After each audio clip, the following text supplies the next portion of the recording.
एक 11 साल की बच्ची जो बकरियां चराने घर से निकली थी और अगली सुबह उसकी लाश मिली एक खेत में जमीन के नीचे दफन। उसके जिस्म पर दर्द के निशान थे और जो लोगों ने उसके साथ किया वह सुनकर आपके भी रोंगटे खड़े हो जाएंगे। यह कहानी कानपुर के बिधनू की है, जहां 3 सगे भाइयों ने एक मासूम की जिंदगी छीन ली और यूपी पुलिस का वह चेहरा जब सामने आया तो शर्म से वह झुक गया। इस कहानी का पूरा सच जानना है तो वीडियो के अंत तक बने रहिए, क्योंकि सबसे बड़ा खुलासा आखिर में होगा। तो नमस्कार दोस्तों, मैं हूं आपका दोस्त ऋषि और आपका स्वागत है आरपी न्यूज में। दोस्तों, उत्तर प्रदेश का कानपुर जिला, थाना बिधनू और 16 मार्च 2026 सोमवार का वह दिन गांव में रहने वाली एक छोटी सी बच्ची जो 5वीं की कक्षा में पढ़ती थी, वह अपनी बड़ी बहन के साथ बकरियां चराने निकली। कुछ देर बाद बड़ी बहन वापस घर आ गई थी। उस वक्त 2 घंटे बीते, 3 घंटे बीते, लेकिन बच्ची घर नहीं लौटी। परिवार ने खोजना शुरू किया, मोहल्ले में पूछा, खेतों में देखा क्या, रास्ते पर गए क्या, लेकिन वहां कुछ नहीं मिला। देर रात तक खोजबीन होती रही। फिर थक हार कर पुलिस को सूचना दे दी गई। पुलिस आई लेकिन रात भर कुछ पता नहीं चला। अगले दिन 17 मार्च मंगलवार की सुबह के करीब 8 बज रहे थे।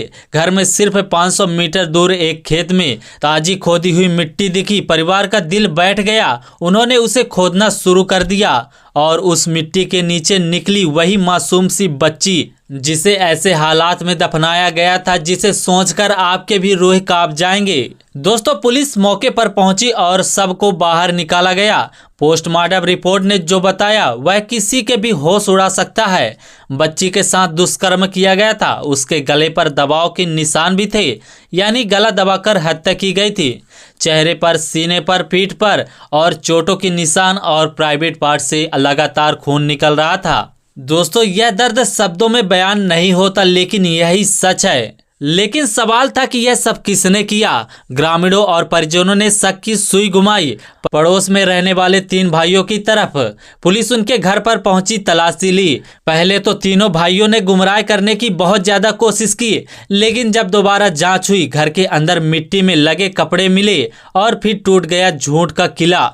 दोस्तों, पूछताछ में सामने आई एक पुरानी दुश्मनी। आरोपी के पिता का बच्ची के परिवार से पुराना विवाद था और उसी दुश्मनी का बदला उन्होंने लिया। एक 11 साल की मासूम बच्ची से तीनों भाइयों ने बहाने से बच्ची को अपने घर पर बुला लिया और उसके साथ दुष्कर्म कर दिया और हत्या भी कर दी और उसके शव को खेत में दफना दिया, जैसे कोई इंसान नहीं कोई चीज हो। दोस्तों, इस केस को लेकर joint police commissioner law order Vipin Tata ने 5 टीमें गठित की और तीनों आरोपियों भाइयों को गिरफ्तार कर लिया गया। लेकिन यहाँ पर एक सवाल उठता है कि जब रात को गुमशुदगी की रिपोर्ट दर्ज हुई थी तो रात भर में क्या किया पुलिस वालों ने। अगर उस रात से सही खोज होती तो शायद वह बच्ची बच सकती थी। यह सवाल सिर्फ कानपुर का नहीं, पूरे यूपी का है। यह सवाल सिर्फ एक केस का नहीं, हर उस बच्ची का है जो रात में लापता होती हैं। दोस्तों, गांव में हर जगह आक्रोश फैला हुआ था। ग्रामीण सड़क पर उतरे थे। एक ही मांग थी, तीनों आरोपियों को फांसी मिले। क्या मिलेगा न्याय? क्या कोर्ट इस केस को फास्ट ट्रैक में सुनाएगा?